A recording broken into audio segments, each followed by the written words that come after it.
Harka fuunee daawwattoota keenya jirtu nagaan waaqayyoo isiniif haa ta'u bakkuma jirtan hundumaarraa nageenyi keenya isin haa qaqqabu as biyya kanarraati kallattumaan qophii ODM marii hayyootaa eegalleerraa egaan daawwattoota keenyaa keessummaan koo lama as biyya Ameerikaa keessa jiraatu tokko biyya Ameerikaa kana keessa magaalaa guddoo kan Washington DC keessa jiraata Dr. Dassaaleny Nagarii Guyyooti.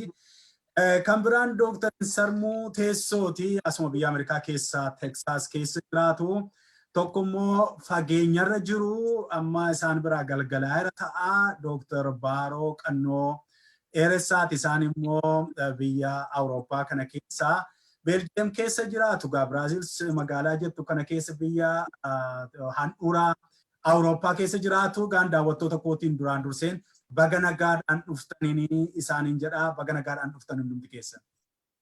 Yes, sinis baga nagaan jiraatte. Baga nagaan nu eegde. Egaa maree keenya itti fufnaa waan dhimma Oromiyaa, Oromoo, egeree Oromiyaa, waan Oromoon keessa qaxxaamuree dhufee fi waan Oromoo eeggatu, waan biyya Oromoo eeggatu kanarratti marii gabaabaa walii wajjin goona. Gaaffii jalqabaa Dr. Baaroodha ani qabu. Biyyi suni sirni suni yookaan Itoophiyaa kan jedhamtu suni ilmaan Oromoo ajjeesaa akka isheen as geessee sirnootuma bara achi darbu waggaa 440 olii sanaa kaasee Oromoo kana ajjeesuu kana akka mi'eessituu yookiin akka afaan warra faranjiitiin spices jedhan kanaatti gochaa daguuggaa sanyii irratti raawwataa amma harma muraasana keessa qaxxaamuree bara Minilikii dabalatee bara Hayilasillaasee dabalatee bara Dargii bara itti ilmaan namoota iddoo tokkotti daguugee affeelu ajjeesurra keessa darbee bara mootummaa wayyaanee kanas daguuggaan ilmaan Oromoo irratti ta'aa ture bara mootummaa wayyaanee lammaffaa kan ta'e bara biltsiginnaa dhiyaas ba'e kana keessas ilmaan Oromoo jumlaadhumaan daguugamaa jiru. Egaan kun seenaa yeroo dhiyoo fagooti. Mee kanarratti Dooktar maal ilaalcha akkamii qabda? Amma yoona gaaffiin Oromoo utuun deebi'in ilmaan Oromoo garuu yerootti ilmaansaa gabbaraa Oromoon ilmaansaa dabarsee akka hoolaa araaraatti qalmaaf kennaa kunoo jaarraa tokkoof walakkeesseera. Kuni ka'umsisaaf maddisaa maali jetta Dooktar Baaroo mee sirraan jalqaba?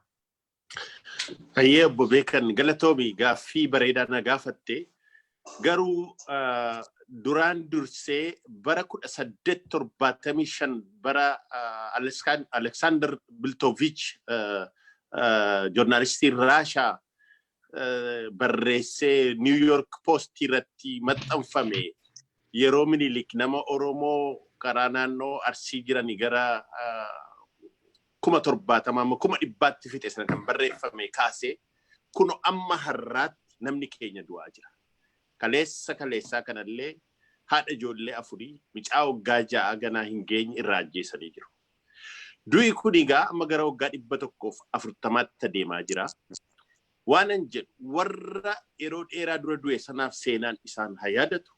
Warra har'a amma du'aa jiru kanaafi amma dhiyoo kanatti du'anis maatii isaaniif jajjabina haa kennu jedha.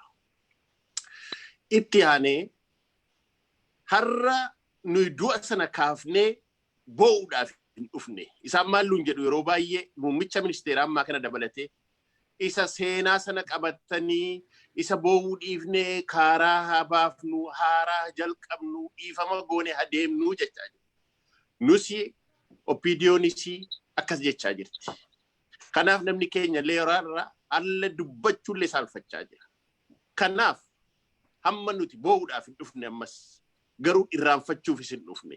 Isa akka seenaatti qabanne waan tamma dhufneef garuu akkuma dheengadda jenne paradigm shift goona jenne yaadni keenyaaf hojiin keenya ammaa kaasee akka inni karaa biraa qabatuudhaaf kanarra dhufnee kan wanta kana yaadachiiste waan gaariidhaan siin jedheefiyyuu. Maaliif yoo jette seenaa Oromoo keessatti Oromoo yeroo tokko iyyuu diinni kuffisee hin beeku.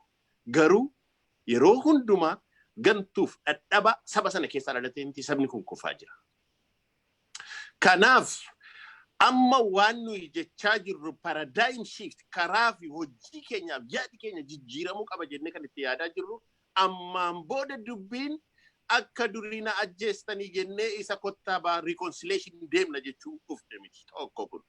Lammaffaa lakkii lafa koo Finfinnee deeffachuudhaaf hin dhufaa. Lakkii amma kana booddee waan jennu isa qofaa miti. Bilisummaa saba Oromoo baasuu fi Oromiyaa wala boomsuu qofa utuu hin taane ammaan booda shiftoota kana warra saba keenya waggaa 140 dura ajjeesan illee dabalatee ijoolleen isaanii illee utuu nafin warra har'as ajjeesaa jiran kan mana murtii Oromiyaatti fiduuf deema. Manni murtii Oromiyaa eessa jira yoo jedhan bosona keessa jira. Yeroo dhiyootti manni seeraa suniif abbaan seeraas ba'uuf isaanii hin oolu. Kanaafiti kana booddee dubbiin teenyee boo'uu miti.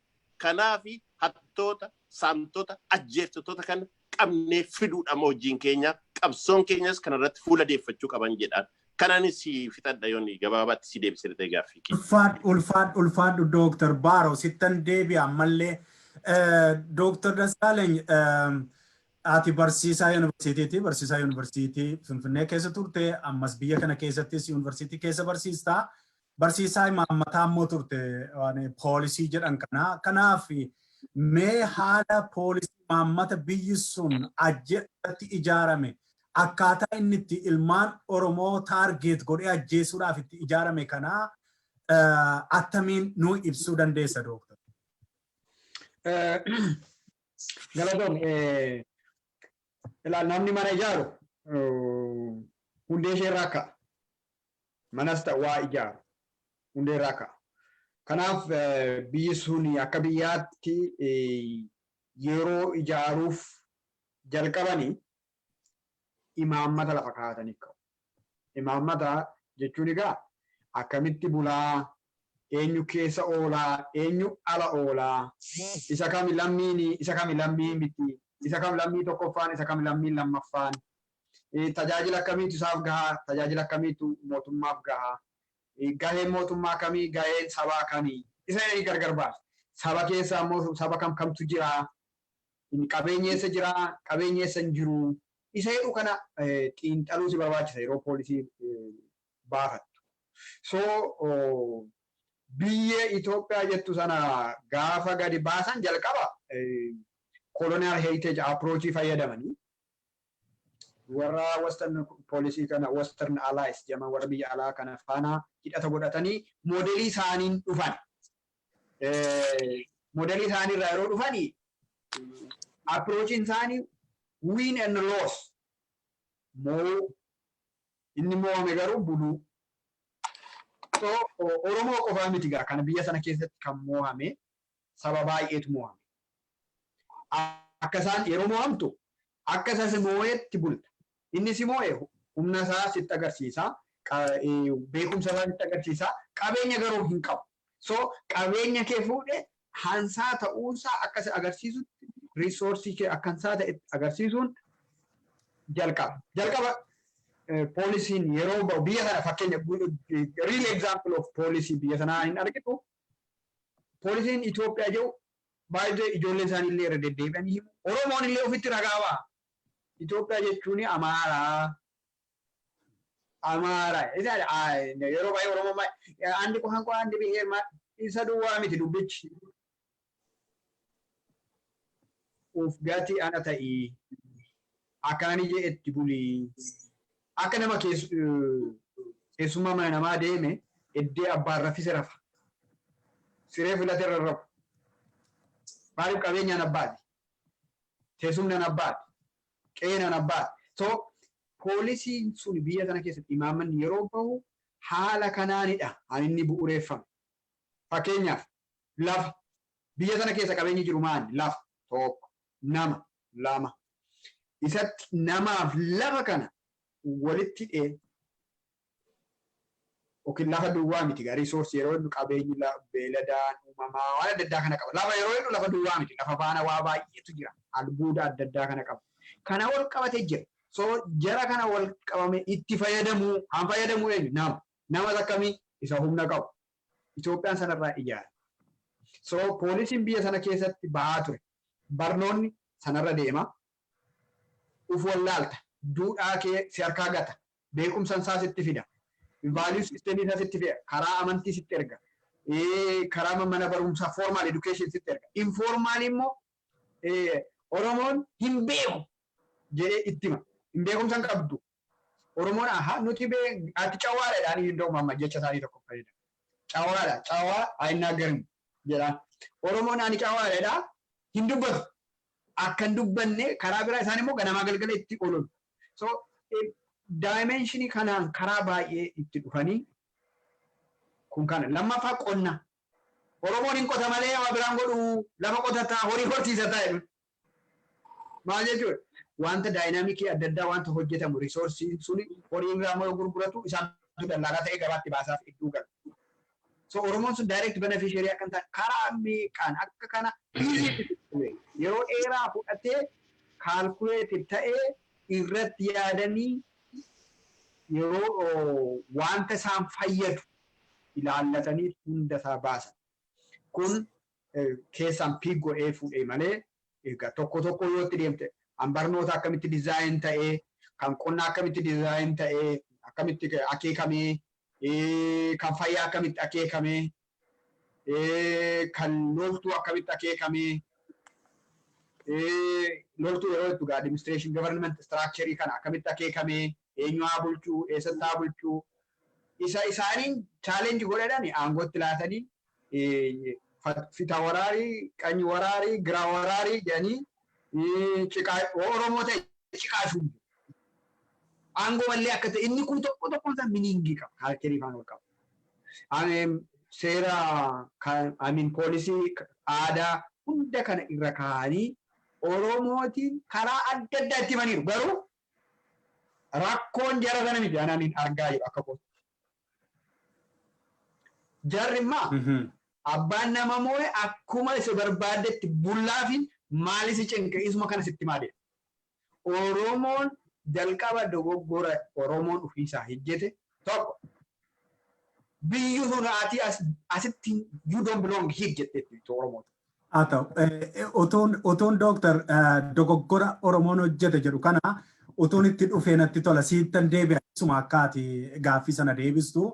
Amma dooktarin sarmuudhaan gaaffii tokko qaba. Dooktar Dassaaleenyi waa kaasee ture amma dooktarin sarmu waa'ee saamichaa. Mee Oromoon maal saamame dooktar? Ammoo Oromoon kun immoo waan saame qabaa haa jennu yeroo baay'ee wantati argitu yeroo baay'ee Finfinneetu saamame, aadaatu nu saamame, namatu nu saamame jennee waanna. Oromoon waan saame qabaa akkas daangaa darbee immoo maaliif saamama Oromoon immoo kan isaa irratti dooktar mee kana irratti tarii waan naannoo Finfinnee keessas hojjechaa turte quba qabda waan humna namaa kanaaf maal jetta dooktar?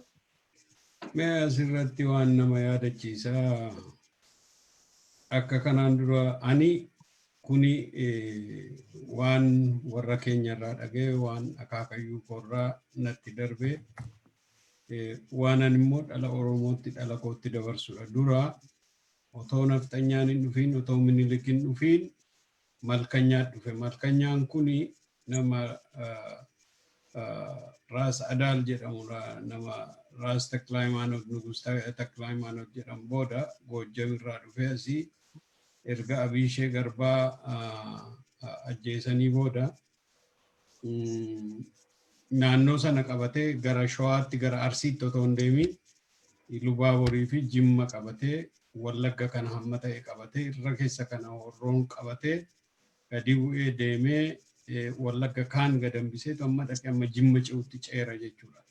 Bulchiisi kuni Minilik otoo hin dhufiin waggaa 9 dura haa ta'u waggaa meeqa akka ta'e yaadadhu natti himanii ture.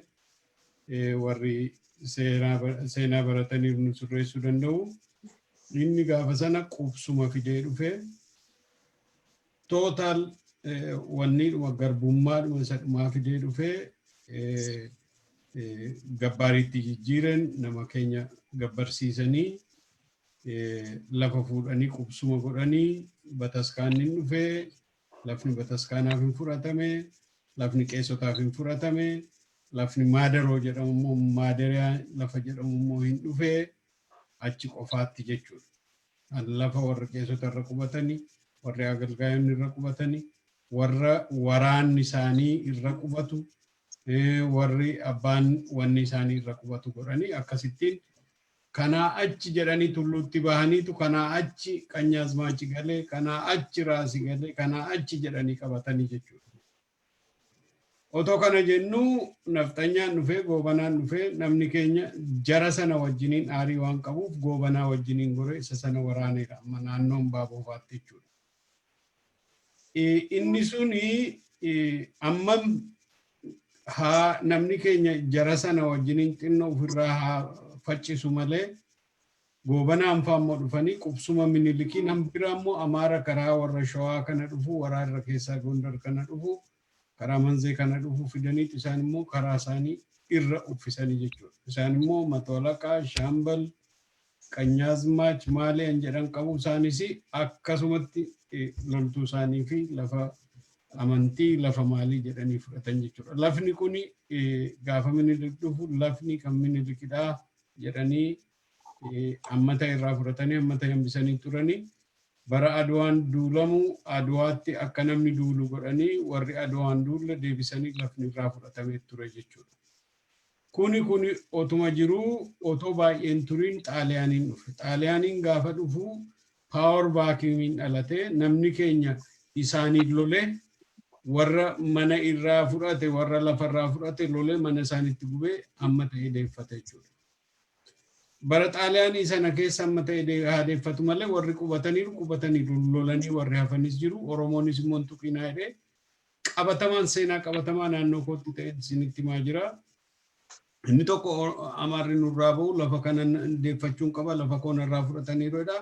Inni tokko immoo lakkii hin tuqnu ammaali jedhee achi goree akkuma OPDO ammaa fi OPDO yeroo sanaa fi Oromoon yeroo sana wal fixanii wal waraananii wal ajjeesanii akkasittiin xaaliyaaniin gaafa dhufu Haayile Sillaaseen immoo dhufee irra xaaliyaanis Oromoos ta'ee walitti qixxeessee akkasittiin fudhatanii jechuudha lafni kun. Bara dargii keessa akkasuma kuni maalidha lafa fudhatamee miti amma warri qubatan kuni afaan isaanii aadaa isaanii amantii isaanii fidanii implant nu keessatti godhanii jechuudha. Implantationin suni undesirable consequence qaba. Consequence guddaa negative consequence qaba jechuudha. Afaan Oromoo balleessuutti qaame afaan Oromoo namni dubbatu qaanii ta'e tabtaabbaa jedhame gaallaa jedhame tuffatame aadaan Oromoon tuffatame uffannaan Oromoo nyaanni Oromoo hundinuu tuffatame. Maaltu dhufe qayyuwat doorowat maali inni jedhu kun iskista maali jedhamu kun achirra dhufe jechuudha. Hankeenya waan Oromoon tuqe hundinuu hin balaaleffatame jechuudha. Kana keessatti namni bal'inaan Oromoon karaa gar tokko Oromoon maal balleesse isa jedhu sana Oromoon kana muhamuu isaarrayyuu dorgommii keessa gale nama dafee afaan Amaaraa dubbatu nama ilma afaan Amaaraa baafate nama firooma Amaaraa argate nama soddoma Amaaraa argate akka olaantummaatti qanyaamaas jajjamaas inni jedhamanii Oromoo ta'anii shumata argatanii deebi'anii Oromootti segregate godhanii intala heerumsiisu ilma irraa fuudhuu dhoowwatan jechuudha. Oromoon wal filachuutti ka'e jechuudha. Amaaraa wajjin wal filachuutti ka'e jechuudha. Kuni self assimilation keessatti hammi har'aa namni safar gochaa jiru warra akkasiiti. Amma yoona Itoophiyaa maalii jedhanii waa'ee Oromummaa dhiisanii kun gadaantummaadha kun maalidha jedhanii warri tuffatanii Itoophiyummaa jedhanii waan hin jirre tokko waan qilleensa keessa identity hin jirre identity sana qabachuu barbaadu akka olaantummaa sanatti uf agarsiisuu barbaadu akka biyya bitanitti uf agarsiisuu barbaadu akka biyya sana isaan qabatanitti agarsiisuu barbaadu. Afaan Oromoo biyya sana keessa hin jiru, aadaan Oromoo keessa hin jiru, belongingness in Oromoo amma ijoollee ganda tokko wajjiniin yoo dhalanne ijoollee naannoo tokko wajjiniin waan nuti irratti akka walootti waan uffannee deemnu tokko jira. Identitiin keenya akka walootti kutaa tokko uffannee deemnu jechuudha. Yoo haasofne walii galla, yoo boonye walii galla, yoo gaddine walii galla, yoo nyaara koguudhallee waan tokko irratti waan baay'ee irratti walii galla jechuudha. Interestii hambiraa Oromoon gubate yoo jette ምን ሆነ ደግሞ ኦሮሞ ነመሲን ጀዱ ማለት ምን ይበላቸው አገር እኮ ጠላት ናቸው ኢትዮጵያ የምትፈርስ ነው ማሊ ሰበቢ አምቢራ የማርያም ጠላት ጀረቹ አከስቲ ነመከኛ ጀሳ ጅሮቹ ነመከ አጀሰኒ ኦቦለሰ ከአጀሰኒ ሲ ጀስቲፊኬሽን ይሲከኖቹ ማሊ በጀሰራን ናናጀሰ ማሊ ቢኮዝ ዲና ኢትዮጵያቲ ናሊዳ ingababate ijjisan jallate mali jedhanitu akkasitti nama keenya fitaa jiru jechuudha. Justification kun immoo seera biyya lafaarratti karaa kamiinuu sababii kamiinuu dhala namaa mana murtii otoo geessin qabdee ajjeesu jechuun genocide yookaan ethnic cleansing jechuudha. Genocide jechuun Doctor waa'ee genocide sanatti gaaffii itti aanuusi godha. Hedduu galatoomi amma mee gara Dr. Baarottan deebi'ame waan gaaffii tokko waan amma isinumti mataan keessa atumta amma mataan kee dubbatte waa'ee akkaataa itti akkas godhaniitu sammuusaa keessa kaa'anii jette Dr. Kana keessa isumattu miidiyoonni alaa kun kan isaan hojjetanii waan baay'ee warra amma 360 jedhanii gayyaa ankuun miidiyoonni abashaa kun hundi isaanii warra amma miidiyaan alagaa kun warra amma bifa adda addaatiin alaa keessaa guute hundi kun xiinsammuu saba Oromoo irratti akka hojjetan waan olaantummaa saba tokko maqaa kobbortaa Itoophiyaa dawoo godhate kanaatiin yeroo isaan itti haasa'an argama. Egaan Dr.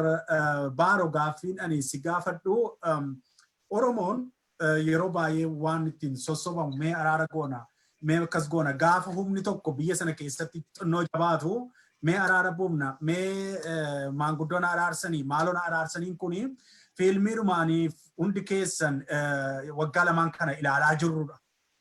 Kanarraa kan ka'e egaa waa tokko lafaa qabaachuu qabna. Wanti ati walii wajjin teessee marcumara teessee mari'achuuf isa keessa hin galchine tokko jira. Fakkeenyaaf non-negotiable kan jedhan wanni Oromoon kun waan barbaadudha jedhu jiraachuudha mala. Mee isaan kana keessaa mee Oromoon cichoominaan irra dhaabatee kan inni falmatu waan maaliiti sanaaf immoo duuba kan hin deebine meetira tokko siqaa kan hin qabne kan Oromoon kutatee firatti salagaatti simuu qabu maaltu jira Dr. Mee Dr. Baaro sittan. Ajaa'iba dursee obbo Beeka baay'ee galatoomi dhugaa waan yaadanii kan jaalleen sarmuu irratti dabaluu barbaadu Dr. sarmuu irratti dabaluu barbaadu tokkotti achumaan walumatti gaafetti na gaafatti walumatti qabeen jedha. Mee kana dubbii utuun ijoo dubbii kanatti hin galin mee dubbii evidence based yookaan dubbii qorannaadhaan lafa taa'e yookaan hayyoonni jajjedhan tokko akaafdu. Maa inni namichi Professor Arnold Goldberg kan jedhamu namichi psychiatry Chicagotti maal jedhee sobii uumaa namaa keessatti jedhe akkuma dhugaan jaallatamu kana sobisi guddatamee deemaa jedhe. Injiraa jecha evolutionii namaa kana keessa jedhe. Isa keessatti maal ka'a fakkeenyaaf ijoollee waggaa 3 jedhe. Yeroo ijoolleen waggaa 3 soba jalqabdu jedhe. Sobni is innocence dhugaa qaba maaliif jedhee akka ati nadamneef yookaan akka ati dheekkamneef akka ati rukubneef sobdii jedhe. Yeroo immoo waggaa 7 amma 11 geessu immoo ijoolleen yeroo sobduu wanni tokko qabdii jedhe protect waan tokko eeguuf dhoowwuudhaaf akkasumas immoo amma fakkeenyaaf yoo obboleessi waa balleessatti maal jedhe lakki no waan goone protect gochuudhaaf just kunis amma positive sideidha jedhe. Akkuma kanagaa dhalli namaa keenya yeroo guddachaa adeemnu maalitti dhufaa deemaa dubbiin sobaa kuni pro-social and anti-social kan jedhutu jira yeroo sobdu keessatti qorannaa keessatti. Maal jechuudha? Pro-social sobni pro-socialii baay'ee ulfaata anti-socialii soba anti-socialii. Maaliif yoo jette dubbii gaafata. It is a theory of mind. Yookaan akka tigate xiinxala yaada sammuu guddaa gaafata. Maaliif waan afur waan hammatee jiruuf jechaadha. Somni pro-social ta'e kun. Tokkoffaa saamman si jedhe kana xiinxala kanatti yaaddaa. Inni lammaffaan immoo nama kana iddoo isaa buutee iddoo isaa of buustee ilaalta jechaadha.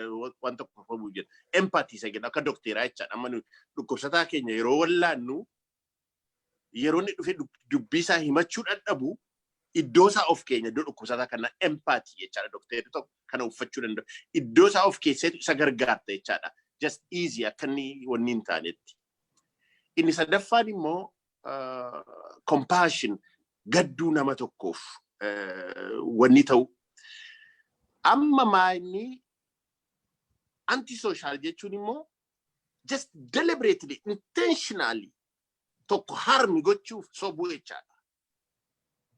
Akkasumas immoo deebisee ani yoo nabalu du'ee waan argadha.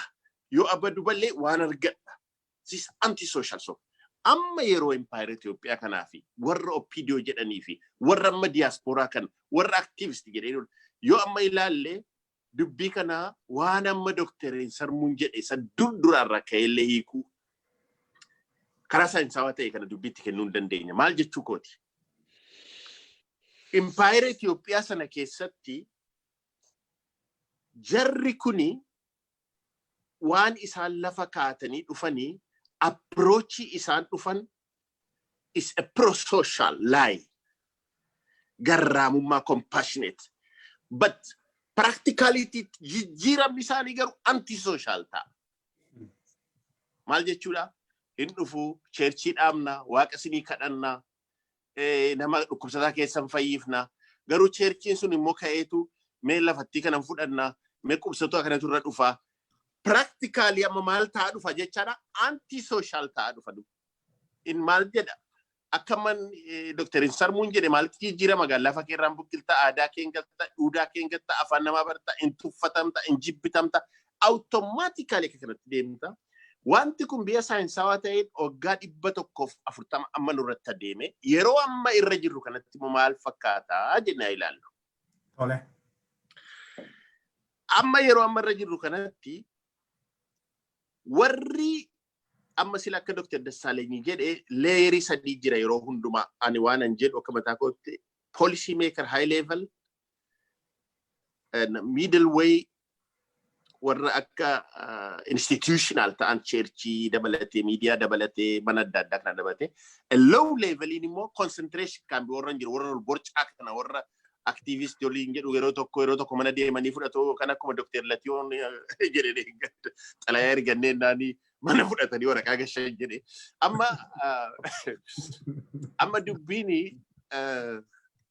maal ta'a dubbiin amma dubbii gara ijoo dubbii kanatti deebinu maal godhan jarri kun warri policy leveliini yeroo kanaan dura simeen ture akkaataa itti oromummaa saayinsawaan balleessan jedhe yeroo kanaan dura abbootii isaanii irraa baraniiru akkaataa itti pro line kuni somni inni garraamummaa uffatee dhufu kun gogaa hoolaa uffatee garuu actioniidhaan immoo booyyee ta'ee dhufu kuni amma asitti maal of godhan warri abiyyifaa kun warri nafxanyaa kun gubbaadhaati gidduu laayirii kana Oppidio kaatanii Oppidiyoodhaan maal jedhuuti ati bari nama gaariidha akkasii lama Dr. Dassaalenyi cawaa jedhu jedhe ati nama gaariidha bari ati nama gaariidha ati akkatti yaaddu baay'ee moderniidha ati bari professor ta'u nama jijjiiruu danda'u nama wanni kana jijjiiruu danda'u jedhanii kana guutanii ishee maal goote ammoo Oppidiyoon kuni totally pro-life kana keessa litte isheen maal jalqabdi?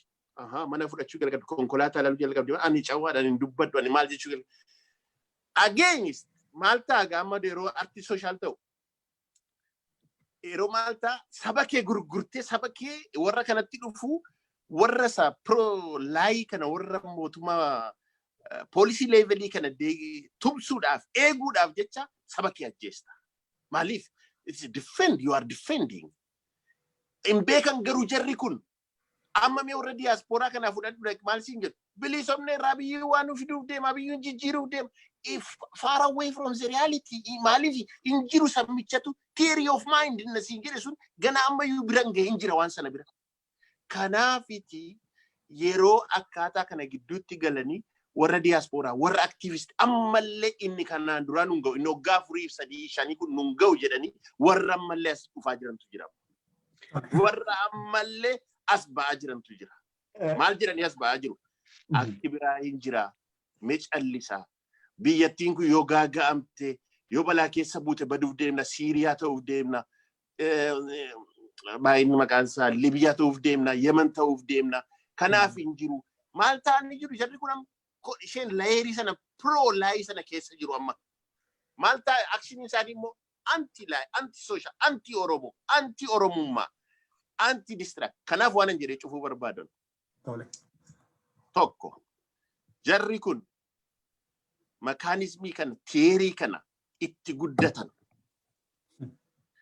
itti dhalatan itti guddatan itti dulloomu ittiin du'u dhiisuuf hin deema maaliif hundee isaanii eega isa kan keenyaa kana yaa oromoo yoo na dhageessu ta'e akka itti gochuu dadhabnu Liibiyaa ta'uu dhiisi Siiriyaa ta'uu dhiisi Yemanii haadha Siiriyaa taatu haadha Yemanii taatu haadha haadha eenyu abbaa fi haadha ishee taatee dhuftu kana booddee waan nuyi jennu no Oromoo Oromiyaa jenna waan itti dhufu tuqaa Faransan self determination hiree mataa keenya murteeffachuu qabna Finfinneeni handhuura Oromoodha afaanni Oromoo afaan hojii Oromiyaati yoo barbaachisaa ta'e afaan 84 yoo afaan federaalaa ta'u garuu kan ittiin kennu yoo afaan Oromoo number 1 gootan empire sana keessatti sin gargaaraa jennaan.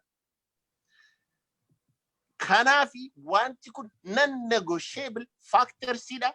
Kanaanachi wanni sana kiyyoo sana keessa waan linnuuf yaa saba koo ilaalaa warra kana sitti dhufurti no akkasa jennuun jedha akkanaan deebisaan koo yoon si deebisee dha ta'e.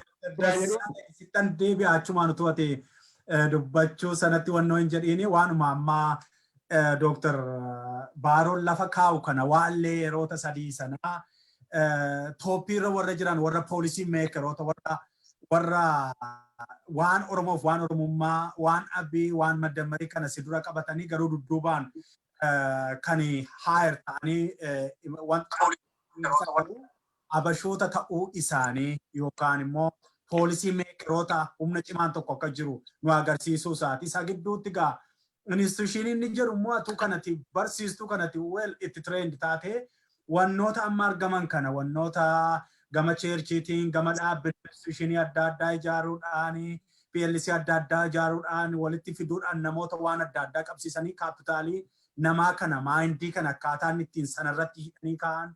Isheen kaan immoo isheedhuma bakkee kana keessa mumunyuutu kana ishee leeroota sadaffaa ishee gama aktivistootaatiin afaan ta'anii dubbachuu kottu isa kanan sii kenna iddoo kana qubadhu iddoo kana taa'e miidiyaa kana irratti bahi kottu gaafa barbaadde beete mangistii kottu mari'annaa achi deebii ijoon jessi kana wantoota kanatti walitti dhufteetu waan Oromoo kana waan Oromummaa koorii wantoota nenni gootable taate sana waan afurii waan afaan Oromoo waan Finfinnee waan Oromummaa waan humna qabeenya riisoorsii kan keenyaa kana laaffisuudhaaf al tokko gaafa muddaman immoo sii kennuudhaan afaaniin miidiyaadhaan ammoo si harkaa fudhachuudhaan kun yoom caba attamitti caba Oromootu balleesse jette Oromoon attamiin balleesse kanatti xumura gochuu akkam godhee balleesse sanumarraa ka'isuma sanarraa.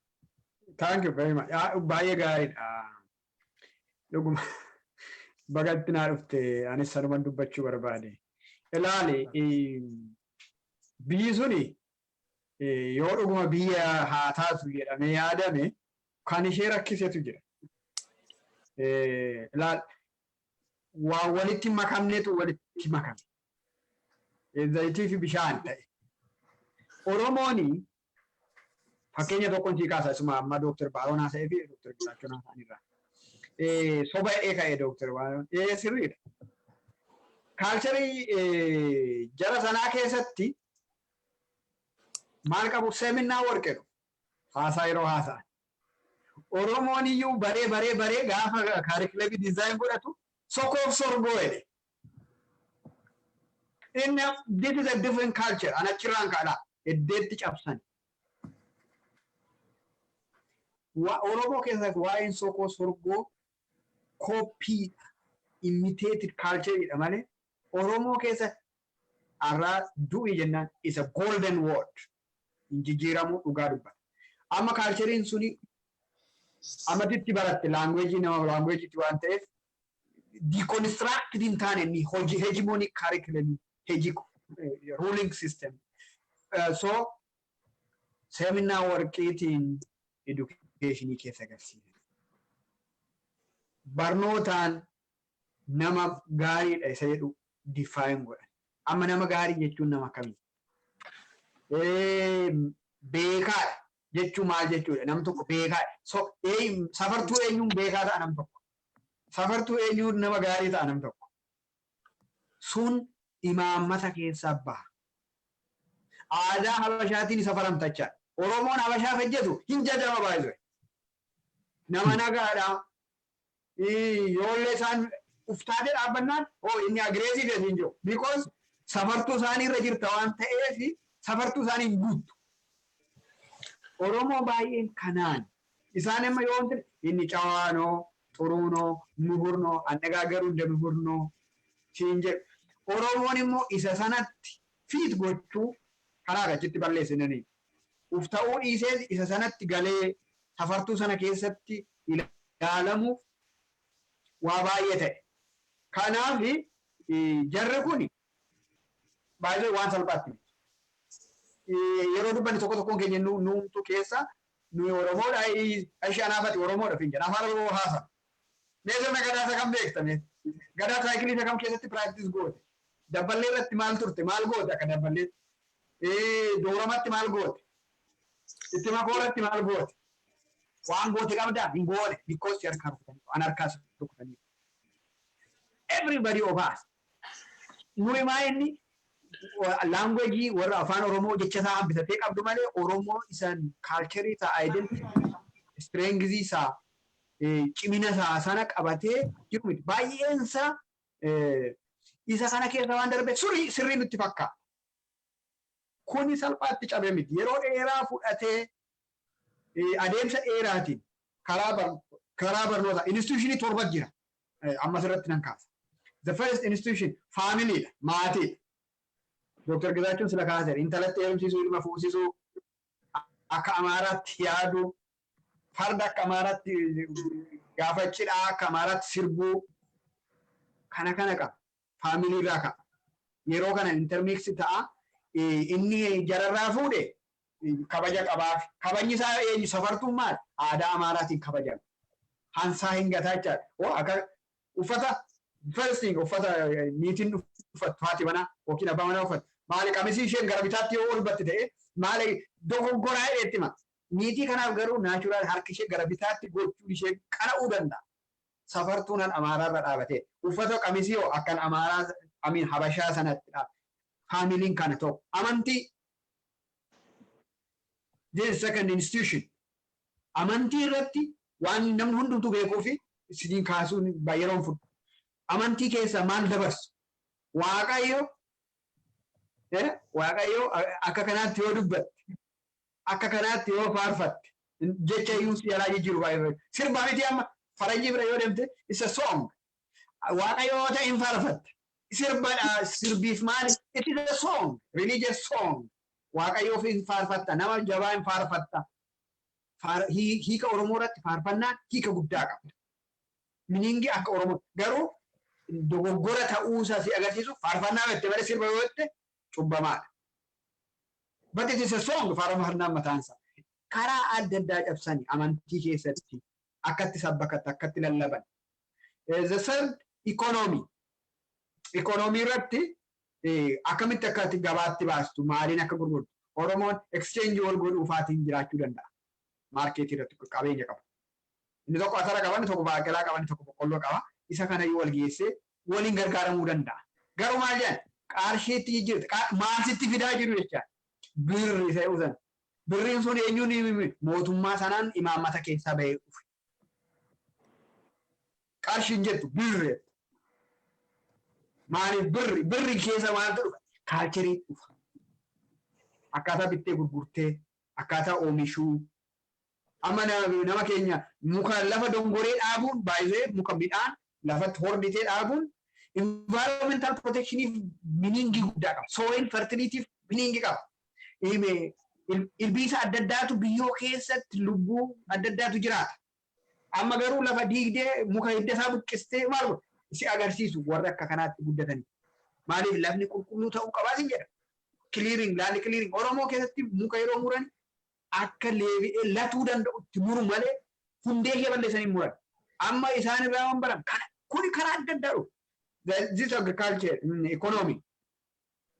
Educationii keessatti immoo waan hundi keenya keessa dabarre wanti isaan hojjetan good institution ammatti naa kaaste wanta tillee keessatti hojjechaa turtetti. Addis Ababa University sii kaasa. Finfinnee University yeroo na kofalsiistu. There is no Finfinnee University on a planet. University Finfinnee hin jedhamu jiru. Maqaan isaa Addis Ababa University jedhanii ma jaallatan isaa. Yoo dhuguma uftaate Finfinnee University sayuu sanatti situ jaallata. Hin jiraanne meenatti. Addis Ababa University jedhee maqaadha. Anaan Dassaaleny man jedha Dassaaleny man jedha afaan Faranjiitiin. Eessas nageesse Dassaaleny. Kana siin kaasu maaliif beekta waan ta'eef. Addis Ababa University sun lafatti damni biyya sanarratti hojjetamu. Jallinni biyya sana keessatti ta'u hundisaa keessatti bocamu. Keessatti takaalamu. Akkamitti Oromoo akkatti cabsan. Oromoo qofaan yeroo hundi Oromoon ufirraa kaana jechuuf malee saba kaanii akkuma kanaa godhu. Warra ollaan akkuma kanaa godhu. Jalqaba ati Addis Ababa University galuuf baay'ee extremely cimaa yoo taate malee parametiriin achi keessa jiru best fit kan jedhu tokko jira. As biyya fanas jira baay'ee kaalchariin sun. Best fitiin sun define diimiti. Maal jechaadha? Xuruu Itoophiyaawii noosi jechuudha. Xuruu Itoophiyaawii miti taanaan hin galtu. Yeroo tokko akka bishaan yoo waa cabbattu keessaan lollootee yaatu ishee akkasitti ni gala namni baay'ee. Qabxii guddaa otoo qaban ijoolleen keenya nama baay'eetu dallaa kana alatti. So yeroo barsiisummaa dareetti si jaallatu garuu yeroo qaxarii si jaallata. Kun educationii keessatti achi bahee eenyutu barsiisa kilaasitti hin Gojjam jedha barsiisaan inni barsiisu fakkeenya kanaaf inni educationii siiru. In Gojjam, in Gondar, in amma biyya Amaaraa keessa wanta jiran gandaan beekna beek ijoolleen Oromoo iyyuu maaliif barsiisaan isaanii waa'ee ganda isaa nutti maka. Biyya Oromoo yeroo tokko na yaadadha. Ganda tokko Boorana keessa hiddii lolaa eeguun example hiddii lolaa mee maxxansannaan Facebook irratti eessa hiddii lolaa jedhee Oromoo qeeraan beekuu laata. Maaliif Oromoo barsiisaa ta'ee hiddii lolaa jedhee kilaasitti example laatu jiru. Alda Dalloo Boorana keessa Gujii keessa naannoo nuti iyyoo ta'an Finfinnee bukkee. Finfinnee bukkee aanaa barraa qindee namni baay'ee lafa barraa jedhamu Finfinnee bukkee hin beeku maaliif barsiisaan achi ijoolleen Oromoo fi achi daree keessa dhaabate waa'ee barraa haasa'u jiru. Achi Gojjam keessa amma achafar chanafar maaliif wanti nuti wallaalle jira qeesaanii maaliif ijoolleen isaanii barsiisaa ta'anii aadaa isaanii seenaa isaanii Ankoobar akka Nabaashaatti iyyuu beeknee beeku. Lafa Oromooti. So they told us what we have as their property nutu kana education itiin godha. Health system irratti Dr. Baaroon asirratti na gargaaruu danda'a. Fayyaa irratti Oromoon fakkeenyaaf morma jalloo yoo nama qabe it's therapy. Muka jallataa dhaqaniiti itti sirbii jiru. Ati mukatti sirbita malee yoo ardu inni therapy here namatti. Yoo morma jalluun nama qabu. Oromoo keessa jira. Kaan kun kaalcharii isaanii keessa hin jiru. Isaan biraa ta'ee bataskaara dhaquu qabda. Bishaan sitti naqu bishaan qorraa. Inni addanarraa jallate kun bishaan qorraa barbaachuu dhiisuu danda'a. So I'm telling you what they have done. Kun easy miti baay'ee. Salphaatti cabee nama keessaa hin ba'u. So Oromoon garuu muka jallaatti iyyuu haa ta'u waan ta'e tokko teeknikaalii mukatti sirbite siin jedha malee yeroo sirbuuf jettu hin socho'a. You are doing a therapy. Psychologically uummanni sun knowledge isaa waa'ee fayyaa muka nyaatamu keessaa, ija mukaa keessaa, midhaan nyaatamu keessaa, akkaataatti nyaanni kuuk ta'u keessaa, waan fayyaaf ta'u hedduu jira Oromoo keessa. Isa kana isaan garuu bataskaana dhaqee qeesiif gibira kute ilaa ittiin nyaattuu qabda turte bittee birrichaa ittiin waa godhachuu qabda turte ati qeesiif kaffalte maal nyaatta atoo dhukkuba kee faana forever jiraata ammas qeesiif isa ta'u barbaadda malee fayyaa keefis ta'u ati fayyaa koof waa barbaada seeta garuu fayyaa keef wanta ta'u itti godhachaa jira. Ennaa institution biraa immoo policy jedhama politics isa kana namni walitti waccisiisu. A good example waa'ee negotiation asitti sii fida. Achitti maal institutionii politikaa jedhan mootummaa jedhan mootii jedhan lama king miti namichi duriyyeen jimmaa sun king jedhan annaatee sabaatti biyya kanatti mootiin torba jiraachuu isaa dhageessee beektu haalisaa yoo beeta mangistii sanaa ergamtuu taatee turteetti yoo ta'e malee dura mootii sadii haa ta'u mootii afur haa ta'u torba ja'a ta'u eessatti beekti jaartiin eessa dhaabattee isatti himte gurbaan duriyyee ta'uusaa sanarraa argita agartee. Nama ufiisaa akkatti kaawwanti godhee qaba waan ta'eef saayikoolojii haala sabaa keessatti. So mootii jechaan ittiin bu'amu Oromootiin immoo akkatti amansiisan mootii kaannisaa mootiin kaannisaa hin hordofama malee isa jedhu. So they have used many analogies Oromoon akka saayikoolojikaalii isaan jalatti galu. Kanaaf immoo maal godhan higgaa wucci higgi torgoramii maal jedhanii istiraakcharii biyya adda addaa irraas walitti bocanii garuu akka isaaniif ta'utti.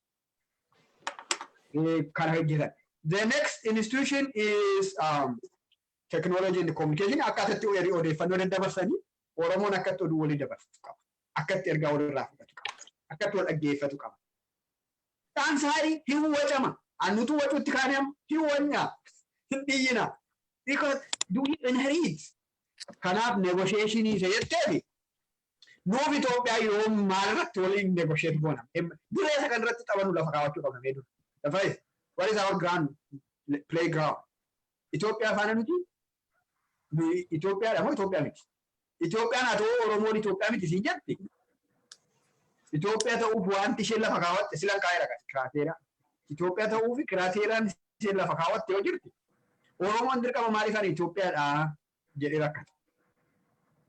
Ethiopia never accepted Oromo. Ethiopia in accepting one Oromo. Oromo man Ethiopian nation accepting gote waan Oromo keessa qabeenya isaati. Oromo accepting goone baay'ee. We have to identify the difference between the resource and the people. The people will never be acknowledged as a people who belong to who own that land. Ani isaan barbaadan qabeenya isaa malee, lafa isaa malee, waan isaaniin fayyadu malee Oromoon mul'u jedhee lafarraa dhumeeyyuu hin barbaadan. Kanaaf eessarratti negotiate goona amma nuti Itoophiyaa. Isaan osoo barratti amanu sokoo jecha tokko waan lamaan laalu Oromoon waan tokko waanuma tokko laala deemaarra dhaabannee haasa'u. Lammaffaa isaan win load approach Oromoon garuu win ati jiraadhu ani nan jiraadha isaan garuu ati hin jiraatin ani nan jiraadha. Mee sarara dhaabannee waliin negotiate godhu. So dirreen tapha keenyaa garaagara. Tole. Waa'ee dirree sanaatiyyuu waan irratti haasa'amu qabu dhugaadha. Dooktar Gaasittiin darba. Dirreen kuni dirreen irratti haasa'amaa jiru. Dirreen taphaa Oromiyaa taateetti. Oromiyaan saamamaa jirti. Dhaguggaa sanyiiti jechaa turte.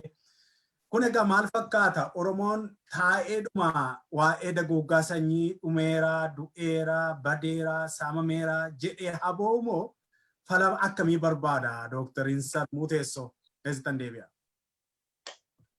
Egaa kanarratti dura dabarsinee Oromoon waan ittiin afaan uffaajjesseeru tokko jira. Waan isaan humtuu indoktrineet godhaniiru jira. Qabsoo Oromoo kana keessa, beekumsa Oromoo kana keessa. Yoo waa ilaallu beekumsa fakkaata. Yoo waa ilaallu dawaa fakkaata. Garuu keessi isaa summiidhaan nu balleessudha. Itti rarraana. Dimokiraasii itti rarraana. Fakkeenyaaf dimokiraasiin yoo jiraate bilisoomnaa, dimokiraasiin yoo jiraate duguuginsa sanyii nurraa dhaabbataa, dimokiraasiin yoo jiraate gaaffiin Oromoon deebi'aa waan akkasii kana sobadha kun. Dimokiraasiin uummata fixeeti ofiisaa seetilaroonni jechuudha. Particularly under settlers Dimokiraasii. Hinumaa hin duuta malee waa tokko hin argattu. Isaantu nama sana hacuucanii ofii isaaniif mirga isaanii ittiin eegsisuuf sirratti waan ittiin impoos godhatan, ani ittiin mekaanizimii ittiin filataman, kunoo meeqaa filatame, kunoo akkasnuu ta'e mirga filannooti mirga sabaati kanaaf filame jedhanii sirratti impoos gochuuf malee dimokiraasiin biyya Ameerikaa keessaa Reed Indiyaansii fixeeti warra adiif dimokiraasii kenneera warri gurraacha ammayyuu hin argite. Awustiraaliyaa keessa akkasidha, Awurooppaa keessa akkasidha.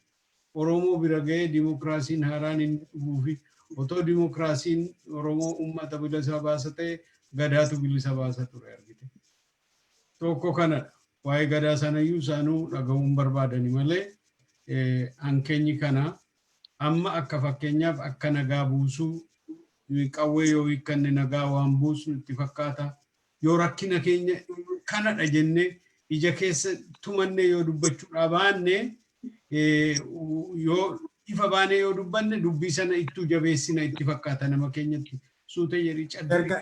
Erga doktariin san nuti konsi qabaas irratti erga dimokiraasiin nun falu ta'e nun baasu ta'e erga sirni gadaa nun baasu ta'e erga warra Reed Indiyaansis warra kanas iyyuu hin maaloon goone jetta ta'e maaltu Oromoo baasare meesatti naa deebi.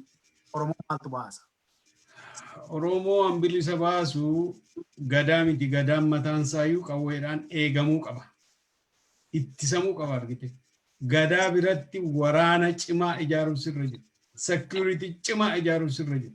Siistama gadaa keessatti gaafa waraanni keenya dadhabe waraanni gadaa dadhabe waraanni halagaa nu cabseese.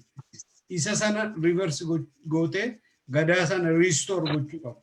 Dimokiraasiis isa sana restore gootee eeggachuu qabdu.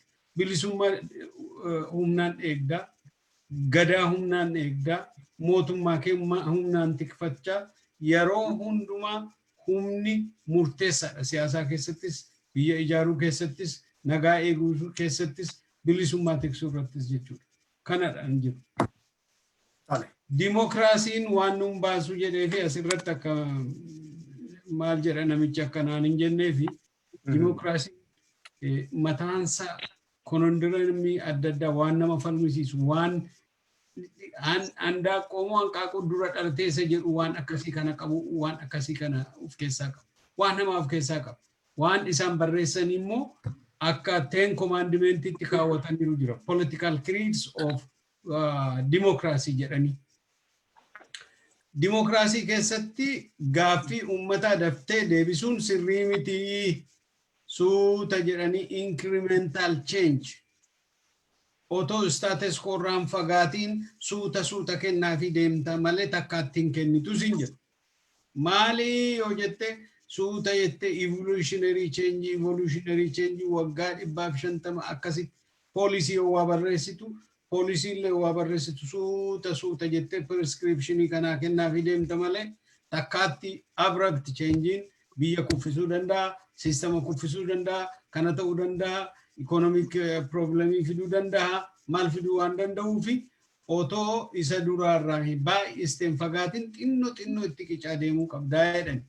Kana keessatti Oromoo waggaa 150 hamma nuti xinnoo nutti qicamutti afaan keenya badee eenyummaan keenya badee lafni keenya nurraa fudhatameera. Waan waggaa xinnoo keessatti isa sana eeguu hin danda'u Oromoon. Kanaaf dimokiraasiin baasuun jedha malee dimokiraasiin yoo Oromoon bulchiisa Oromoo ta'e yoo ofiisa bulcha ta'e Oromoo keessatti dimokiraasiin barbaachisaa miti jechuu kooti miti.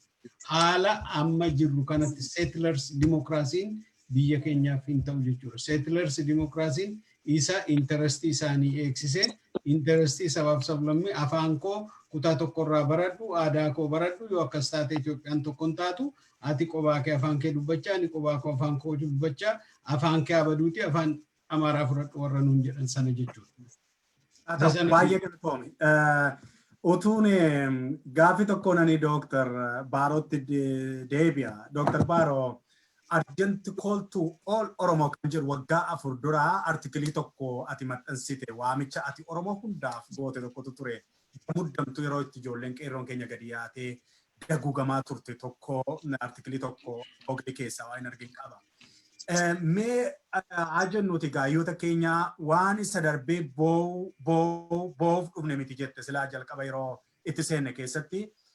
Haa ta'u gaa barri boo'ichaa kun darbee citee keessa utuu dabarre waan post liberation jedhamu waan erga bilisoome booda namni gochuu qabu muuxannootuma biyya adda addaatiyyuu hin argita yeroo tokko tokko inni si garboomsu sun sirraayyuu cabee ka'ee rakkina biraa keessa bu'uutu jira. Kanaafi kanatti buunaa kanatti akkas nu godhaa jedhe Dr. Dassaalany Sirraa akkas taanaa yoo akkas wal qabnee abaluun achi suphinee akkasiin utumnee finne malee biyyattiitu diigamtii situ jedha yoo fakkaata. Seeriyaa taati maaloo taati sanatu ta'a. Kanarraa kan ka'e namni waanuma jiru tokko suphee as baaseetu tokkicha waggaa lama ittiin si geggeessa. Amma fakkeenyaaf gaafa waggaa 27 warri TPLF suni humna guddaadhaan bushuu dadhaban biyya sana humna isaanii ol gaafa ta'u humna tokko tiimii tokkotu jira tiimii Oromoo kana kanaaf nagaa kennuu jedhaniitu suusiidha jechaa maalidha jechaa bilisummaa jechaa afaan bilisummaa dubbatanii as fidanii kuna waggaa lama bushan. Humni amma bushaa jiru kun immoo deeggarsa homaayyuu qabu humna sanaa gadidha amma akka amma ilaalaa jirru. Amma dubbii Facebook irraa zayitii gotatanii fiiganii biqiltuu agarsiisanii miti dubbii bulchiinsa dubbiin biyya ijaaruuf biyya qabanii deemu biyyi sun diigamaarra jira amma humna isaanii ol ta'eera. Oromoon miliyoonni 50-60 kun utuu bilisoome utuu bilisoomse utuu ka'ee xumura garbummaa kana godhee isa booda maal gochuu qaba jetta. Attamittiin yeroo baay'ee sodaa qaba sabaaf sablammiin Oromoo irraa. Attamitti nu bushaa attamitti bulla Oromiyaa keessaa biyyi kun sabni guddaan kun gaafa aangoo argatu warra kaan xixiqqaa kana attamittiin jiraachisaan yaaddoo namaati. Yaaddoo namoota afaan kana dhagaanii qomoodhaan qomoo biraa ta'aniiti. Mee maal gochuu danda'a? Maaltu sitti mul'ata siin akka ogeessa akka hayyuu tokkootti Dooktar? Ayyee kunis gaaffii bareedaadha ulfaadhu. Mee dura utuun gaaffii kanatti hin deebiin waan jaallan kaasan tokkoon irratti tuquu barbaada. Wanta sila Dr. Dassaalany kaase keessa wanni jedhe waa'ee aadaa Oromoo akkaataatti Oromoon of ibsu tokko. Waa xiqqoon irratti dabala akkaataa fakkeenyaaf Oromoo yoo farsoo amma bane farsoo buqurii banee sii kenne maal isheen qirraariidhaa dhugi maal sii gootii jedha. Farsoo buqurii amma bane mana keessa tukkaamse. Jarri garuu maqaa namaa hin dha'u. Jarri garuu warri keessatti naannoo Oromoo lafa isaarraa buqqisee qalbii fi qaama isaa nyaate sammuu isaa nyaate aadaa isaa balleesse. Farsoo mana keessatti samee harrii baase. Harriidhaan kan harrii baase sii dhume kun farsoo hin argamne ija kan si keessaa baasu dhuge ajaansaa ofitti sin butuun bare. Ilaali amma akka garaagarummaa qabnu yoo dhugaan ilaalla ta'e. Akkaataa itti of describe goonu garaagariyyuu jechuudha. Asila Dr. Dassaalany jedhe irratti. Akkuma isaatu totaalii Oromoon yeroo waan tokko yaadu win-win atis hin miidhamini waliin isa jiraannu. Isaan garuu no akkuma isin jedhe pro-life and anti-social and pro-socialii sana ani guddadhee ati badi daazinneen anti-socialiidha yeroo isaanii yoonni isaanii. Kan Dr. Sarmuun jedhama waan bareedaa tokko. Nuti gabroomne jenna malee in soba baay'een Oromoon. Mee Oromoo dhimma isaa ijatti baasee dubbatu argitee beektaa yoo tuqnee dubbanne malee qonxorraadhaan dhufee tamma dubbiin amputeeshiniitti galee amma mootiraasaayuu hangaaf nu gocha morma hudhee nu ajjeesutti dhufaa jira dubbiin. Maaliif? Nutu dubbii ija isaatti tunnee hin dubbannu. Meegaa akka kanatti dubbii kootti sii dhufaa gaaffiin kee gaaffii nation buildingii ta'a. Nation buildingii sana utuun hin naqin isa dura mee wanta Oromoonni jedhan tokko yeroo baay'ee diina ofitti hin baay'ifnu baay'isuun gaarii miti innumti qabnu iyyuu nu gaaffiin guddaan kaasu garuu innumti xiqqaan sun iyyuu maaliif Oromootti diina ta'e? Waay? Baay'isuu miti innumti jiru sun iyyuu maaliif diina ta'e? Nu ookottu jennee hammannee mana keenyatti finnee sooromee ijoolleetti horatee baratee waan barbaade ta'e maaliif diina nuti ta'a? The first question. Lammaffaa immoo maaliifi jarri kun barabaraan dhufanii ol irratti nu jijjiiranii reep nu godhu akka afaan jalatti haadhaaf ilmoo ol biratti onni godhu maaliifi dhiira keenyatu sangoome moo Dhiira Oromootu sangoome moo? Sangoomuu jechuun koo qaama saalaa qofaa miti. Sammuunis sangoomuu jechaadha. Hojiinis sangoomuu jechaadha. Ilaalchaanis sangoomuu jechaadha. Yaadaanis sangoomuu jechaadha. Where is the problem? Moo dhalaa keenyatu dilluu dhala. Where is the problem? Kana hojjennee ol gaafachuun gaariidha. Dhiira keenya sana sangoome moo dhalaa keenyatu dilluu dhala. Erga kana ta'ee jira ta'eetii gaa. Nation building kanatti yeroo dhufnu nu gaafatamuu qabu. Isa borii yaadna yoo ta'e yaada keenya sakaleessaa ilaaluun gaariidha. Isa har'a irra jirus xiinxaluun gaariidha. Isa kana lachuutu walitti dhufeetu isa borii sanaaf abdii ta'a jechaadha. Kanaaf yaadutii kana sii kaasee. Amma wanti ittiin jalqabuu qabnu. Ilmaan Oromoo 1840 amma har'aa guyyaa har'aatti du'aa jiran kana. Namni sirratti maqaa kennu mana ijaarratu. Namni maqaa kennu konkolaataa bitatu. Namni maqaa kennu utuu gaaffiin kennu deebiin. Utuu koloneeffataan sirraa hin ka'in.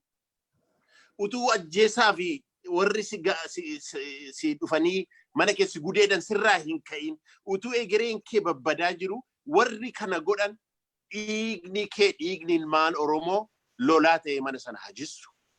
Lafeen ilmaan Oromoo ibidda ta'ee hagubu. Kanarraa jalqabuu qabnaa jechaadha. Nation building yeroon sidiin jedhu. Decision wanni keenya irra jira. Maaliif? Kategorii qaba. Yeroo nation building jettu nationitu jira. National identity tu jira. Ergasii immoo nationality question and nationalism gaaffilee kakaantu jira. Kanarraan hayyoonni baay'een irratti wal dorgomu. Inni kaan economically advance goona, inni kaan immoo socially akkam homogeneous akkamiitu jira. Akkuma sila Dr. Sarmuun jedhe gaaffii baay'ee kaka'uuf deema akkam goone yeroo dimokiraasii jennu kanatti. Garuu dubbii guddaan itti wanta kana nation building keenya gochuu deemnu gaaffiilee scholars yookaan intellectual irratti haasa'an tun ta'an anammoo wanti kanaaf murteessaa determined ta'uu danda'u. Tokkoffaa sangoomuu dhiifne yaada kana gabrummaan kun ka'uu qaba. Gantummaan kun balaleffamuu qaba kan amma jedhe kana waraana qabdu humna kee jabeeffattu isatuti ekonomii sana si eeguu danda'a. Egeree kee sana si eeguu danda'a. Anaaf siin yoo biyyatti galle fuunee hojiitti hojjechuu dandeenya. Kana ittiin dhumaa siin jedhee fikiraa siin nyaatu kan Dr. Dassaalenyi jedhe. Beektaa akka aadaatti Oromoon isa har'a addanaatti teraappii jedhanii akka ajaa'ibaatti horiin kaffalamu birciqqoodhaan koobaa jedhee asii baasu akupunkturi jedhan irra chaayinaan fa'aa yookaan westerniin modernize godheetti jira. Yeroo namni dhukkubee yeroo namni sochoosuu dadhabee morma naqabee jedhe doktera bira dhufee akaakayyuu akkoon koo keessatti wallaanamaa jiru. Isa muka dalagaatti dhaqee sirbi jedhe is good maaliif beektaa teraappiidha kineenis kanuma godha. The only difference professionalize gochuudha wanta kana. Kanarratti darbee immoo utuu biyyi keenya dhalanne wanti nation buildingiidhaaf goona jedhee yaaduudha. ODM kanarratti wanni fudhachuu hin danda'a jedhee yaadan. Wanni hojii guddaa hojjechuu hin danda'a jedhee. Ammaa kaasee bor biyyattiin kun bor Oromiyaan bilisoomuu malti bor. Maaliif jarri kun cinqamaa jiru? Amma yoo ka'ee bor lammaa aangootti fidan yoo muummicha ministeeraa godhan yaa Oromoo gaaffii amma gaafachaa jirtu kana gadhiistee ammas lammaa gottee jala fiddamoo waa lafa kaa'anneetu alaabaa keenya fannifamuu qaba. Poolisiin keenya kanaan deemuu qaba. Self-determination fudhannee deemuu qabna. Waraanni keenya akkasitti ijaaramuu qaba. Akka Tigraay ittoof kabachiifne kanatti gallamoo kan jedhu kana dijitaalii isa ta'u orgaanikii isa ta'u kanarratti ODM professionaalota kana ijaaruu qofa utuu hin taane immoo daily up to date goosisee irratti hojjechuu hin danda'an jedha kanumaa nan fixaa yaadni. Muut gootee jirta beekan muut. Baay'ee galatoomi isaa gama ODMiitiin kana organize goota jette daawwattoota keenya waadaan magalame kana torbanii asitti hayyoota 5-6 tokko walitti qabadheetan waraqaa bareedaa isaa waan nation building waan ijaarsa biyyaa waan non-negotiable ta'u kana attamitti foormi akka ta'u biyyi keenya biyya teenya adeemaa jiru maaltu moo dhufaa akka jiru immoo iccita biyya keessa argannu wal qabsiifne waraqaa saayinsaawaa ta'e hayyoota saayintistoota keenyaatiin gidduu kana ODM in qopheessaa yeroo isaa isin beeksifna guyyaa isaa isin beeksifna fayyaa ta'e Dr. Baaro kanaa fi egaan Dr. Dassaaleny amma xiqqoo harka wanna jetteetta gara dhumaarra deemaa jirra amma dubbii keenya gara gudunfaatti goonee kutaa kan marsaa alanaa kana kanaan xumurreetu adeemna tarii waan itti dabaluuf jettetu jira yoo ta'e Dr. Dassaaleny. Waan itti dabalu akkamitti bilisoomna kana booda maal ta'a atillee post liberation jette liberation sanarrayyuu hin geenye. Utuudha mul'ata. Gaariidha akka sanatti fageessanii arguuni. Garuu mee isa ammarra jirru akkamitti ceenaadha. Ilaame akkanan itti ilaalu. Amma warri ala kana jirru Oromoon abbaa feetutti iyyee uummata kana gurra coomse. Miidiyaatiin itti iyyamaa, mootummaan itti iyyaa, diinni itti iyyaa. Hundumtuu kan inni itti uummata kanatti karaa adda addaa odeeffannoo itti kennee of harka galchachuu barbaaduuf akka isaaf tolutti, akka isaaf ajajamutti, akka isaaf mijaa'utti godhachuufidha.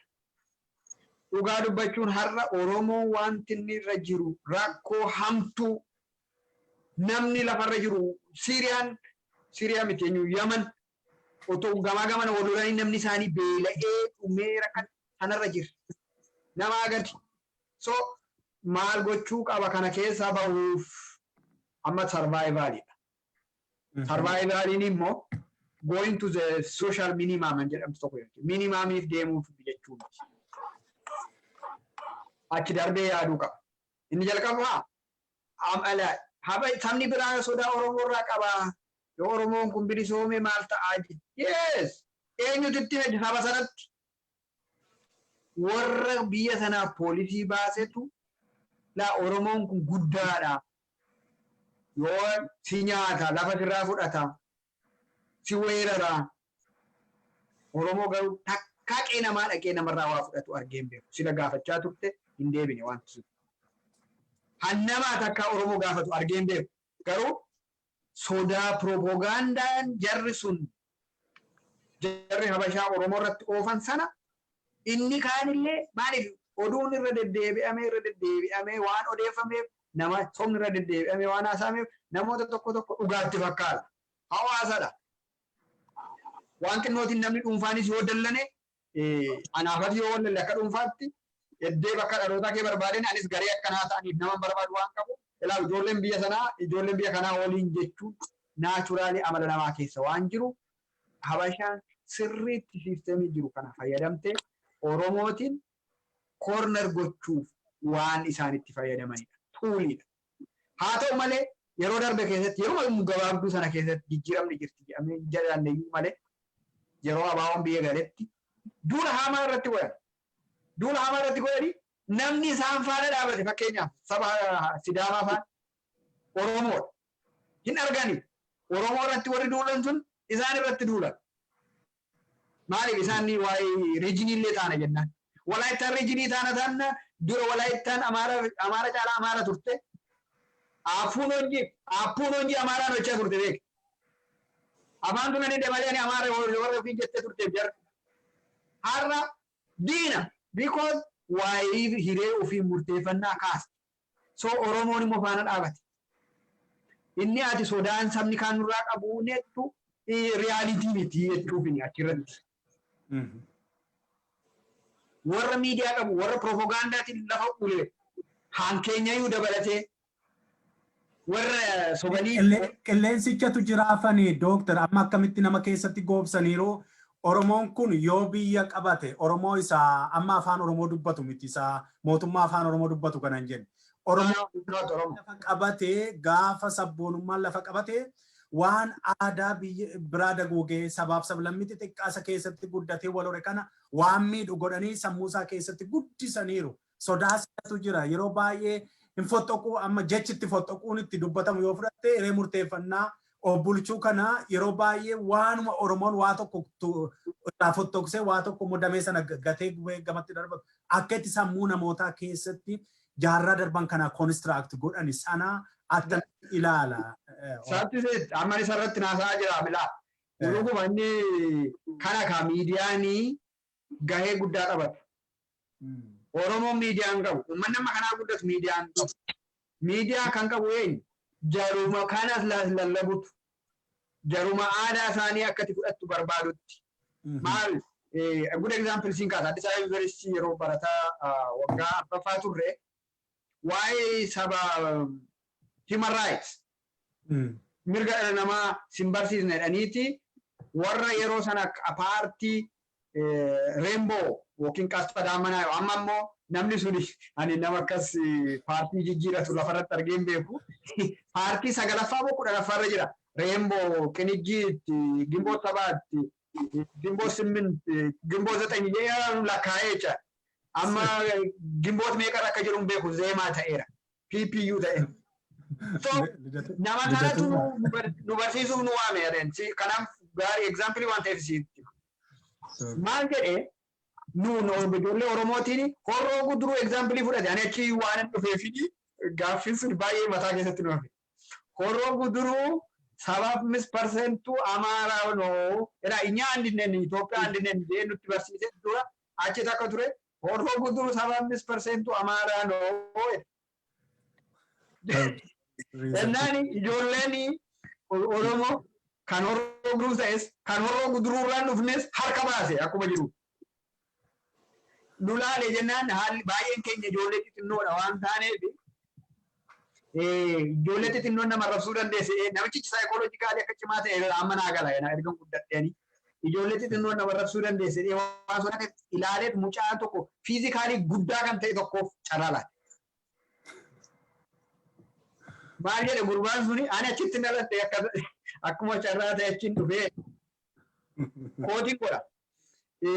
Ati horroo guduruun kun asiin Itoophiyaan Amaaraan jedhamu hin jiru maali nuun jetta. Asiin deebitee immoo horroo guduruu kennu ta'e 75% Amaara jette. Maali ani achiin dhufee miti abbaa warraa 75 jira horroo guduruu keessaan Amaara ta'eere. So amma dubbiin kun wal falmineeti maarra ga'ee isin warri habashaa taatan mee harka ol qabaanuu jedhan. Jennaan namni muraasni ijoolleen isaanii harka ol qabdi. Warri habashaan taa'ee moo harka ol qabaannaan miila keenya tokko lafatti ol bineet harka keenya lamaaf miila keenya tokko ol baasne sadi akka baay'atuuf. Miila tokko lafatti ol bineet tokko ol fi kophee fi wanni harka keenya akka nu baay'atuuf we want to show that nu Amaara habashaa miti Oromoodha jedhe. Haadhe lakka Itoophiyaa yellechim paaspoortii fayyadamtu malee Itoophiyaa warri taane immoo harka baasannaa amma lakkuma federaa goone waltajjii sana dhiinnee baane beerawii lootorii adaraashitti jecha maaliin kana sii kaasese. Oromoo irratti miidiyaati. Oromoo saba kaanis. Ati habashaadha. Ati habashaadha. Ati habashaadha. Habashaan dazaa herregim. Habashaan daziyaat jedhanii waggaa meeqa ololanii habashaa ofiin jechuu ga'uu ga'eera. Psychological warfare. Oromoon isa ammati si nyaataa yoo bilisoome si liqimsaa sirraa fudhataa. Jarri kun Oromoof haaraa miti maaliif shawwadama? Because Oromoo wajjin jiraatu. Fakkeenya nan si kaasuu danda'u. Ollaa Oromoo saba baay'eetu jira. Oromoon saba kamiyyuu loleen beeku. Hin guddisa malee. Ufitti maka malee. Abbaatu jaallateetti makama yoo barbaade. Yoo jibbee immoo uf danda'ee ta'a. Fakkeenya kana si kaasu Jimma turte Jimmatti baratte. Naannoo Jimmaatti sabni Yam jedhamu jira. Uummanni Yam Oromoo faana almost qixxee dubbata afaan Oromoo. Yem ta'uusaa Oromoon isa beeka inni sun beeka. Jarri kun wal keessa jiraatu. Uummanni kun waliin ollaadha, waliin jiraatu, sabni kun xinnaadha. Oromoo ta'es garuu afaan Yem kan beeku. So Oromon saba kampana yu ummata peaceful coexistence beeko. Kanaaf win-win approach fayyadama Oromoni. Yoo amante akkana qeeqoon dhufaa si faana jiraadhatti akka qeeqootti bultaa. Yoo amane qeeqee dhufe immoo akka qeeqeetti hin bulaa. So kanatti aansi qabxii lama haasa'een xumura. Tole. The first, Oromoon akkamitti isa amma jiru keessaa of baasuu danda'a isa dhuunfi. Tokkoffaan hoggansa dhaggeeffachuu. Eenyu hogganaansa? Eessaa ba'a? Hoggansi kunii kan inni jiru tokko caasaa kan qabu jechaadha. Isa akka koo kana akka kee kana miidiyaarraa akka allaattii iyyaa oolu kana miti Oromoo hogganu. No. Nuyyuu dhaga'uu iyyuu hin qabu. Isatti iyyoo jiru ilma isaa. Isa safaana rakkoo qammasaa jiru. Rakkoo argaa jiru. Yoo barbaadde woboo ijoollee bosona jirtu sana keessa jira hogganni. Dhaabbilee siyaasaa isa faana aarsaa kaffalan. Finfinnee keessa ta'anii warra biiroon irratti cufamu. Warra miseensi irraa hidhamu. Warra mana kirayii gaafatu miti. Warra mana naa kennaa jedhu sana miti. Warra isa faana aarsaa kaffalu. Beeka ummatichi. Qeerroo bilisummaa Oromoo ijoolleen jirti. Mana isaa keessa jirti. Isa kana hogganni.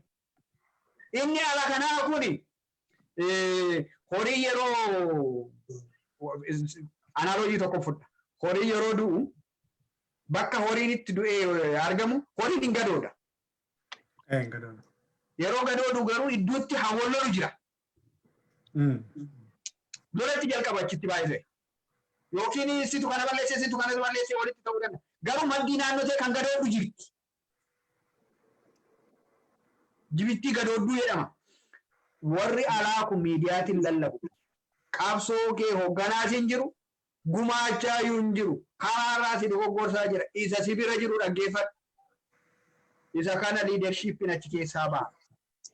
Isa kanatu waan murteessitu, waan gootu si gargaara yaa Oromoo. Inni ala jiru yoo gargaare qabeenyaan si gargaaruu danda'a. Oduu garuu sitti kafandisuu danda'a. Inni dhaggeeffadhu garuu waan siif ta'u situ beekaa ta'e himuu barbaada. Haa ta'u baay'ee galatoome. Egaa gaaffiidhuma dhumaa dhaamsa dhumaan Dooktar Baaroo gaafadhee xumuraa. Dooktar Baaroo Dooktar Dassaalenyi kaasee namni dhaggeeffachuu kan inni qabudha kan inni eere. Akka sana hin dhaggeeffanneef immoo burjaajiin tokko tokko ture jira ammallee itti fufee jiraatis silaa tuttuqxeetta. Amma haala kana keessatti fudhattee ilaaltee yeroo baay'ee biyya keessatti miidhaa wayitu geessifamaa achi booda biyya alaa kana keessatti institushiniidhuma ati hin arginetu lafuma ta'ee biqila harka wal keessa naqatee biyya keessaa fi biyya alaatti harka wal keessa naqateeti burjaajii tokko uuma. Burjaajii kana immoo yeroo baay'ee kan inni uumu waan ati fiilmii ati ittiin amanuu dandeessu si dura qaba. Fakkeenyaaf namatu du'aa jira yoo ta'e biyyaan mootummaatu ajjeesaa asii immoo suuraa inni ajjeese sana agarsiifnaa achi booda uummata walitti qabna. Uummanni kanaaf hin laafne garaan laafne hin jiru. Boleessa keddue boleettii keddue yoo jedhanii Oromoon ala kanaa garaa laafaa waan qabu hurgufatee kenna. Yeroo tokko tokko goofandiidhaanis haa ta'u maaliinis haa ta'u maqaa miidiyaatiinis haa ta'u waan Oromoo saamu kana Oromoo alaa kana walitti waamee burjaajessutu biyya alaa kana akkuma waliigalaatti diyaaspooraa jechuu dandeessa. Ameerikaa, Awurooppaa eessayyuu haa ta'u. Kanatu taasifama. Kana gochuudhaan immoo qabsoo sana eessaanuu gahuu hin dandeenye xumura itti gochuu hin dandeenye. Eessatti maaltu bannaan burjaajiin kun harka wal keessa naqatee inni tokko garboomsaan harka keessa naqatee isuma kan keenyaa harka godhatee mataa godhatee akkaataa inni itti hojjetutu jira ala kanatti. Akkaataa inni itti hooggansa artificial ta'e hooggansa fakkeessaa afaan gaarii dubbatee damma dubbatee as ba'ee takka immoo daguugu waan akkasii kana tolfata uummanni. Mee kana akkamittiin dammaqinaan waan akkasii kanarratti sabni keenya Oromoon ala jiru kun keessumaa innis keessaa hojiitti jira inni alaa kun burjaajii kanarraa akkamitti dandamachuu qaba akkamitti irratti dammaquu qaba Dooktar. Sanumaan dhaamsaan xumuradhu. Ayyee galatoomi obbo Beekan waatti ati jette dhugaadha. Mallattoo wallaanuun dhukkubsataan fayyisu. Hundee wallaanuutu dhukkubsataa tokko fayyisa. Fakkeenyaaf namni tokko garaacha keessatti dhiiga dhangalaasaa jiraachuu ni mala. Namni tokko kaanserii qabaachuu dhiisuu ni mala. Kaanseriin kun immoo karaa deemsa isaatii cufee mana fincaanii bahuu dhiisuu ni mala. Akkasuma mataa dhukkubbii itti ta'uu ni mala. Amma kanan siin jedhe asirratti hundee sana wallaanuutu dhukkubsataa sana fayyisa. Kanammoo kan ittiin gochuu dandeenyu ani ummata Oromoo saba koo nan beeka. Sabni koo janna. Sabni koo dhugaarraaf hin maqu. Dhugaa yoo argate achitti du'a malee irraan deebi'u. Kanaaf wanti gochuu qabnu ani jaratti warra amma bashaan afxanyaa kanaaf yaadda'u beekta. Jarattiin kun na yaaddeessitu maaliifi akka tafkiitti ni ilaalani jaratti afxanyaa. Akka nama wanni miti. Rakkoo wanti guddaan jiru nuti humna keenya kana keessaaf alaan wallaalaa keenya isa maashina sobaa ilmoo habashaa kanaan qabamee jiru kana barsiifanne waraana keenya kana jabeeffanne hayyoota keenya ijaarree miidiyaalee jijjiiran kanaan immoo sagalee taane karaa adda addaa isaan jabeessine karaa angilii hundaan parameetiroota kana hunda erga jabeeffannee booddee an dhuguman siin jedha jara kana mo'achuu qofa utuu hin taane waraanni Oromoo amma dhufu kun waraanni Oromoo amma asa deemaa jiru kun Afrikaa keessatti waraana guddaa ta'uu kan danda'u addunyaa keessatti illee waraana cimaa ta'uu kan danda'u. Kanaaf bira ga'uudhaaf murteessaan effertii tokko dhala Oromoo irra jirudha. Waraana isaa yeroo gargaari jedhan ishee nyaaturraa walitti qabee buusee yeroo tokko illee guyyaatti yoo kaa'e gargaaruu hin danda'a. Waraana isaa kana gargaaree yeroo hayyoonni waan tokko baasanii poolisii isa ta'u maalis haa ta'u karaa adda addaa baasanii jiran irratti hirmaatee mari'atee miidiyaalee jiran kan akka ODM kan jabeeffatee sagalee isaa humna isaa kaasee hiraarsee of jala hiriirsee fi dhumarratti immoo wanti gochuun danda'amu gantootaa fi hattoota kadhannee deemuu danda'uun haa dhaabbatu. Gantootaaf hattoonni kun warri jiran kun nyaata baraniiru dhugaatii baraniiru loluufis hin deemanii waasiif hin godhanii waasni hin godhan. Kanaaf karaa hunda angilii parameetirii jiruun yoo wal ijaarree kaane ishee jaratti tafkii kana ofirraa kaasuu qofa miti waraana addunyaa irratti beekamaa ta'e dhaabbachuu hin dandeenyaan jedha galatoomi.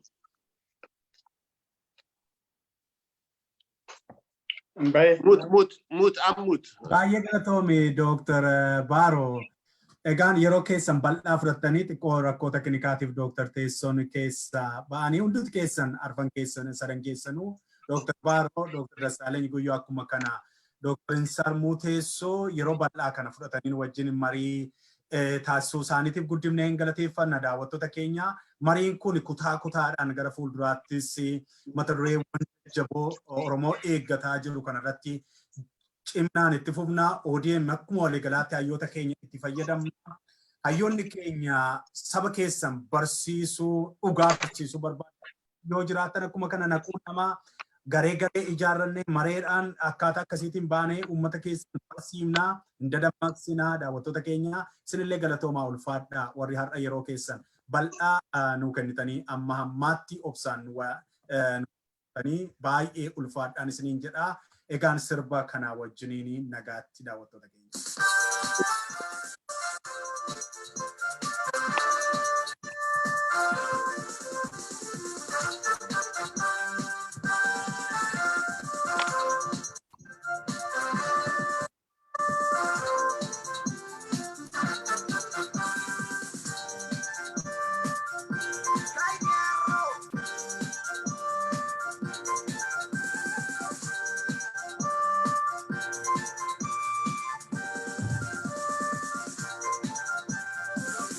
Badina jala bobba afgal kisani fini sani jiran qabso wal jaran saba sani jala kalluku kani ishinchena jirra jennan kerro dani badina jala bobba afgal kisani fini sani jiran qabso wal jaran saba sani jala kalluku kani ishinchena jirra jennan kerro dani